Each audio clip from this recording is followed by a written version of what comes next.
I figured out the most important thing in my life when I was about 30, and it didn't make me a single dollar until I was nearly 60.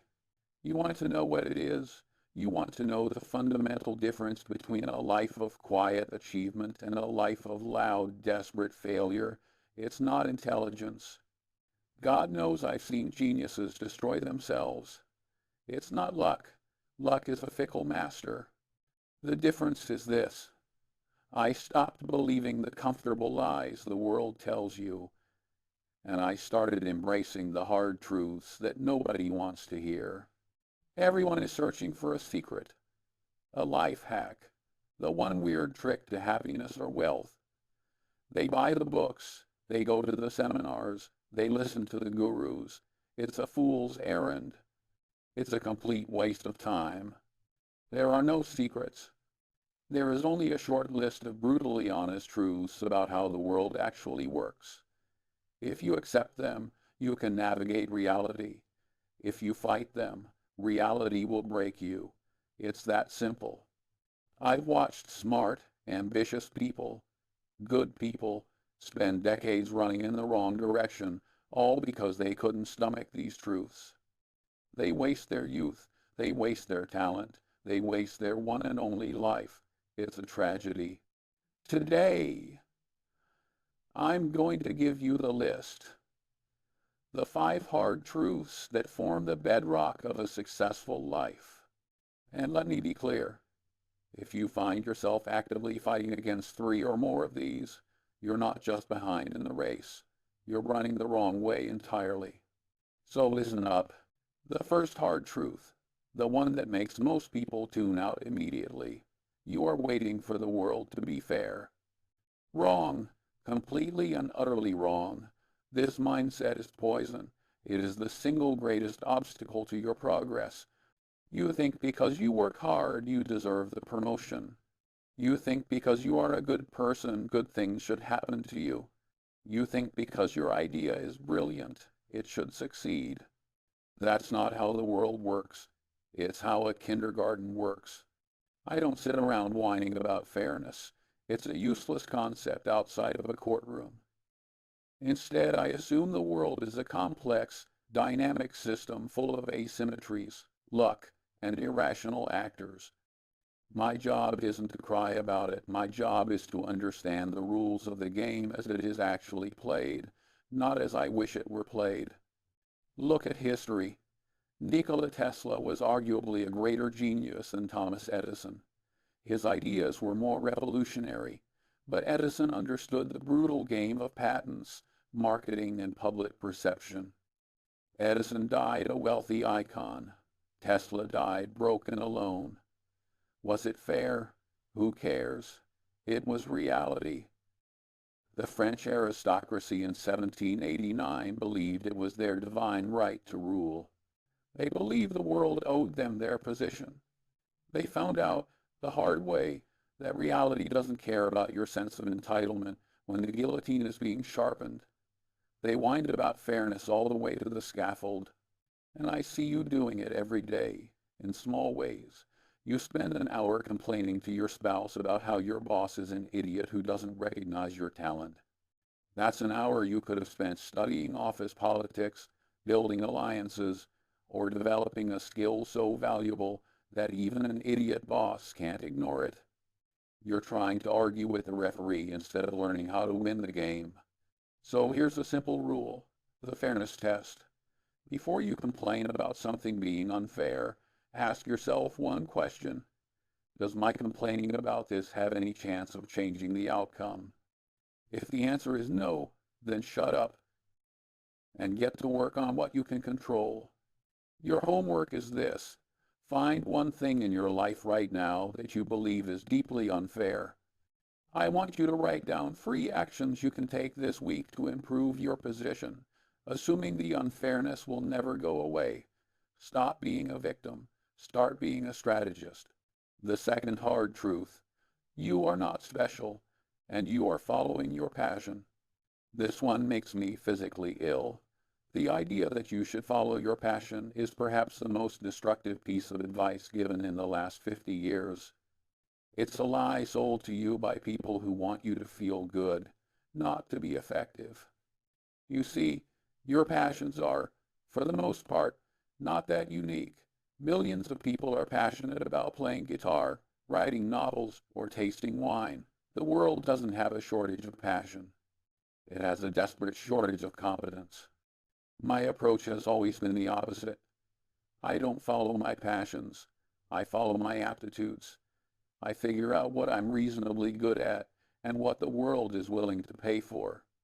Then I work like hell to become world class at it.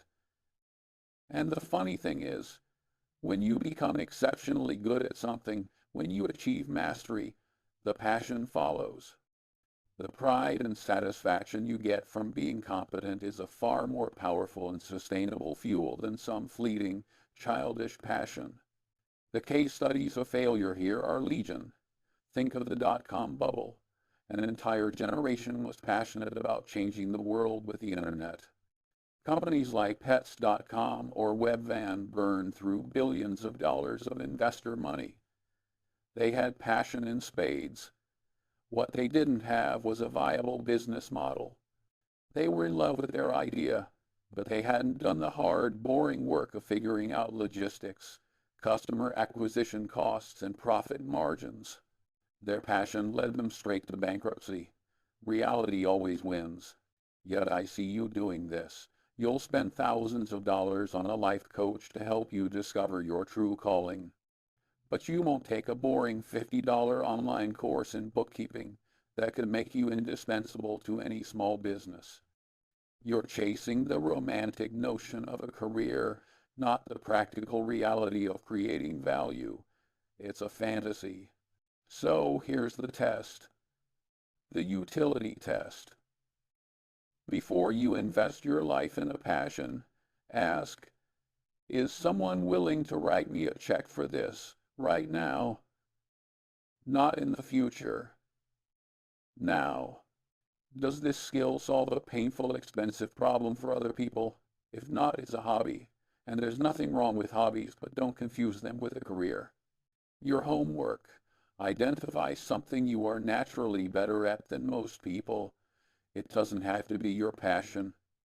Maybe it's organizing things, or explaining complex topics simply, or being patient with difficult people. Now, find one concrete way you can apply that aptitude to solve a problem for someone else this month. Stop trying to be special. Start trying to be useful. The third hard truth. Your feelings are irrelevant to making good decisions. You are letting your emotions drive your choices. You feel excited, so you invest. You feel scared, so you sell. You feel offended, so you argue. You feel comfortable, so you stagnate. This is a recipe for a disastrous life. Your feelings are primitive, evolutionary relics designed to help you avoid saber-toothed tigers, not navigate the complexities of modern finance or relationships. They are terrible, terrible guides for long-term thinking. I have trained myself, over decades, to put a firewall between my feelings and my reasoning. When I feel a strong emotion about a decision, fear, greed, anger, excitement, I treat it as a giant, red, flashing warning sign. It's a signal to stop, to slow down, to engage the rational part of my brain and disengage the lizard part. The greatest financial disasters in history are stories of emotion overriding intellect. Look at long-term capital management in 1998. This was a hedge fund run by Nobel Prize-winning economists. The smartest guys in the room. They designed models that were on paper flawless, but when the market turned against them, they panicked. Their models told them to hold on, that things would revert to the mean. Their fear told them to sell everything at fire sale prices to meet margin calls. They listened to their fear. They wiped out billions of dollars and nearly took down the global financial system. Their feelings betrayed their genius. And you check your stock portfolio 10 times a day. You feel a jolt of pleasure when it's up, a stab of pain when it's down. Your decisions aren't based on the underlying value of the business. They're based on the squiggly green and red lines that manipulate your dopamine levels. You're not investing, you're playing a slot machine with your life savings. It's insane. Here's the rule, the 24-hour rule. If you feel a strong emotion about any important decision, financial, career, or personal, you are forbidden from acting on it for 24 hours. No exceptions. This cooling off period allows the rational brain to come back online. It creates the space for wisdom to enter the room. Your homework is simple. The next time you feel a surge of anger, fear, or excitement that makes you want to take immediate action, don't. Write down the feeling and write down the action you want to take, then put the paper away for a full day. I guarantee that 90% of the time, you'll choose a different, more rational course of action when you look at it again. The fourth hard truth: the world does not need your opinion, it needs your competence. You are confusing having an opinion with having knowledge. In the age of the internet, everyone has a microphone, and so everyone thinks they have something important to say. They have an opinion on politics, on economics, on how to run a company, on how to raise a child. But an opinion without the foundation of deep, hard-won knowledge is worthless. It's worse than worthless. It's noise. It pollutes the discourse and distracts from what's real. My entire life has been a quest to replace opinions with knowledge. How? By shutting up and reading, by studying relentlessly across disciplines, psychology, history, physics, biology. I don't want to have the best opinion in the room. I want to understand the underlying models of reality so I can make an intelligent decision. The two are not the same. An opinion is a flimsy shack. A mental model is a deep, solid foundation. Think about the Theranos scandal. Elizabeth Holmes had a powerful, compelling opinion. A vision. She could talk for hours about revolutionizing healthcare. She captivated powerful people, from Henry Kissinger to George Shultz. But it was all just an opinion, a story. Behind the curtain, there was no competence. The technology didn't work. The science wasn't real. The entire multi-billion-dollar company was built on the worthless currency of opinion, not the hard currency of demonstrated competence. It all came crashing down, as it always does. You spent hours a day arguing with strangers on social media about topics you've spent maybe 10 minutes reading about on Wikipedia. You're so busy defending your opinion that you have no time left to actually build any knowledge. You're like a sports fan who screams at the television but has never played the game. It's a pathetic substitute for real-world achievement. So here's the test, the explain it to a child test. Before you voice a strong opinion on a subject, ask yourself, could I explain the fundamental principles of this topic to an intelligent 10-year-old in a way that they could understand? If you can't, you don't understand it well enough yourself, and you have no business having a strong opinion about it. Your homework: pick one topic you often have an opinion on. Politics, a particular stock, a diet, anything. Now, go and read a well-researched 300-page book on that topic written by a true expert. Not a blog post, not a YouTube video, a book. See if your opinion is the same after you've actually done the work. And finally, the fifth hard truth. The most important work is almost always the most boring. You are addicted to excitement. You are looking for the big, dramatic moment, the breakthrough idea, the stock that goes up 100x, the single decision that changes your life forever. You're looking for a Hollywood movie. Life is not a movie. Progress, real, sustainable progress in wealth, knowledge, and character is the result of compounding. And compounding is, by its very nature, boring. It's about doing the same simple, sensible things over and over again for a very, very long time. My philosophy, and Warren Buffett's, is built on this. Do we look for exciting, high-flying tech startups? No. We read hundreds of boring annual reports from insurance companies, railroads, and soda manufacturers. We do simple arithmetic. We wait patiently, sometimes for years, for a price that makes sense. Is it exciting? It's about as exciting as watching paint dry. But it works. The aggregation of thousands of boring correct decisions over a lifetime creates a spectacular result. The history of failure is the history of people choosing excitement over discipline. Look at the gold rushes of the 19th century. Thousands of people abandoned their stable, boring farms and businesses to chase the exciting dream of striking it rich overnight. What happened? A tiny few got lucky. The vast majority ended up broke, sick, or dead. The people who actually got rich were the boring ones, the ones who stayed behind and sold shovels, jeans, and food to the dreamers at inflated prices. They chose the boring, reliable business model over the exciting, high-risk gamble. And you're doing the same thing. You jump from one career to the next, one investment strategy to the next, one diet to the next, always searching for the new, exciting thing.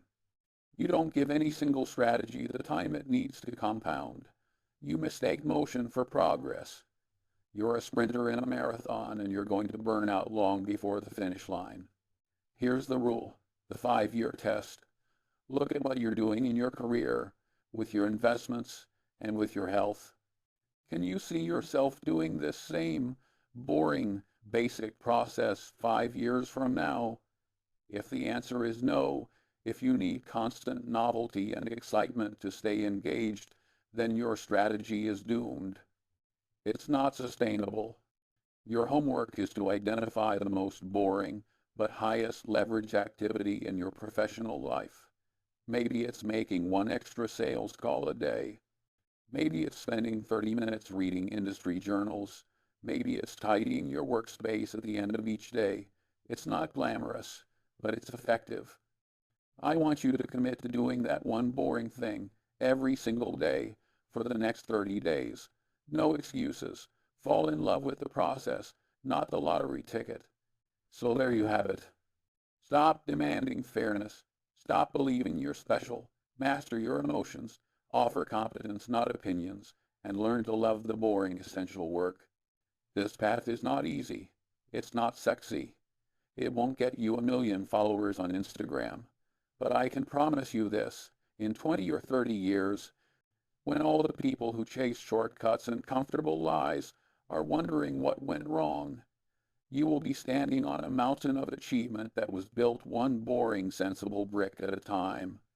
You will have a life that works. Most people have already clicked away from this. They're off to find a video titled Top 5 Stocks to Buy Now. They're looking for another hit of dopamine, another easy answer. If you're still listening, it's because you're one of the few. You're one of the people who prefers a hard truth to a comfortable lie. You're serious. This channel, this place, is not for them. It's for you. No hype, no predictions, just the timeless mental models that help you avoid stupidity. If that's what you're looking for, you know what to do. That's all I've got. Now go read a book.